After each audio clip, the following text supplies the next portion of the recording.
Hey everybody, John here. Welcome back to Catbird Hill. Had the MS500i running this afternoon. It was a little hungry, so we decided to feed it. So what you saw there was cutting up some logs that have actually been laying on the ground on other timbers, but laying on the ground for probably about 4 years.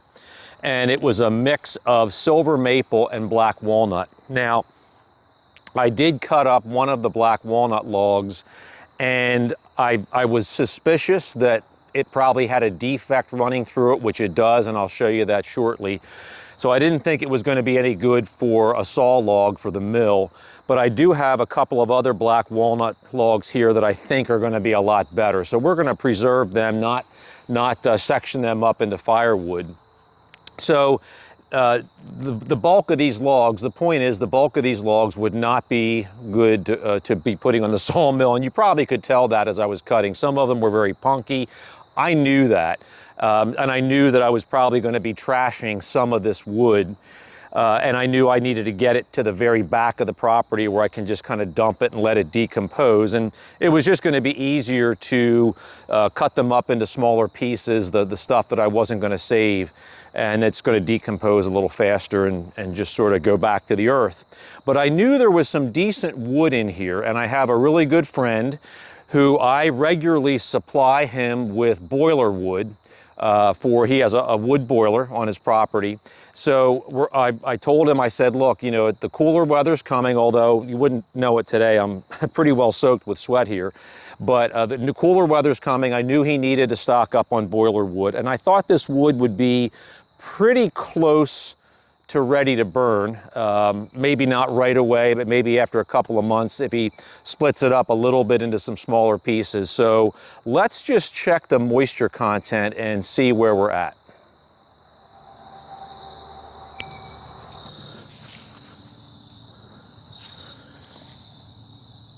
.5.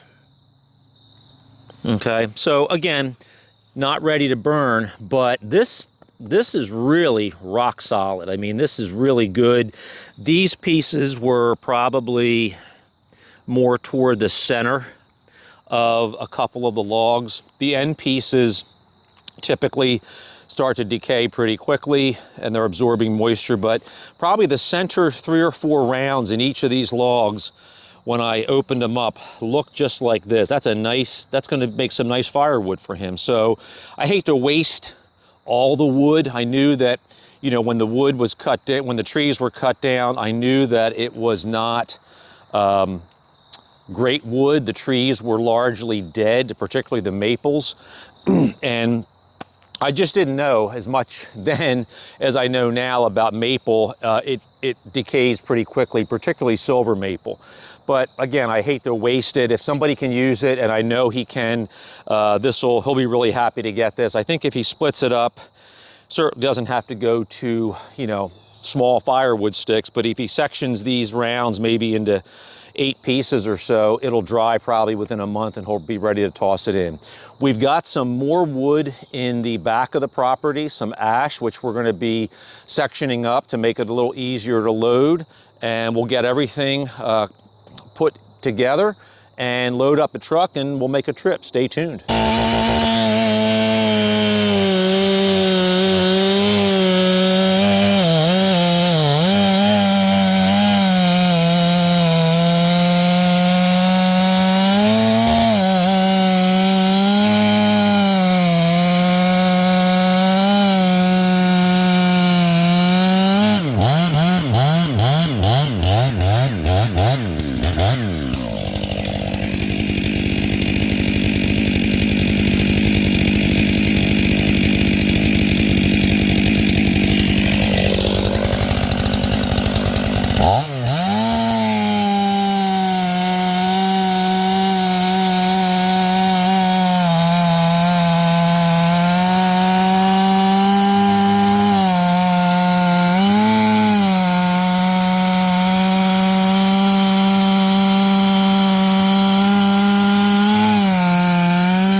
So this is just a tiny, tiny fraction of some of the ash. I actually sectioned this log over here probably about a month ago. I believe I did a video on that. And so this is just the remnants of an old ash tree that had fallen down. And so we just sort of quartered and halved some of these rounds just to make them easier to load up.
So that's a nice little stash of firewood there. This is all walnut and ash. So I think this will probably be fine for the first run over. I probably have about 3 more pickup truck loads to bring him in the next week. So this will get him started. He can start splitting this up and drying. So it'll keep his greenhouse warm in the winter. We're on our way. So welcome to my friend's property. So this is the Amish farm and the family I've been friendly with for quite a while now. And that is one of their greenhouses. And right behind this area here is his wood boiler. So we're just going to stack up all this wood, kind of toss these rounds right in here so that he can start splitting them up. And he's got some pallets there to start drying. So we'll get to it.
So here's his wood boiler.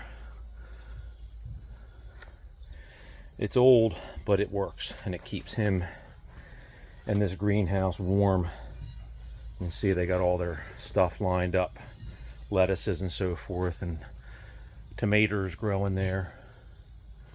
Pretty cool. That's an old piece right there. You can see he's got the door in here. When these sliders close, he can load it.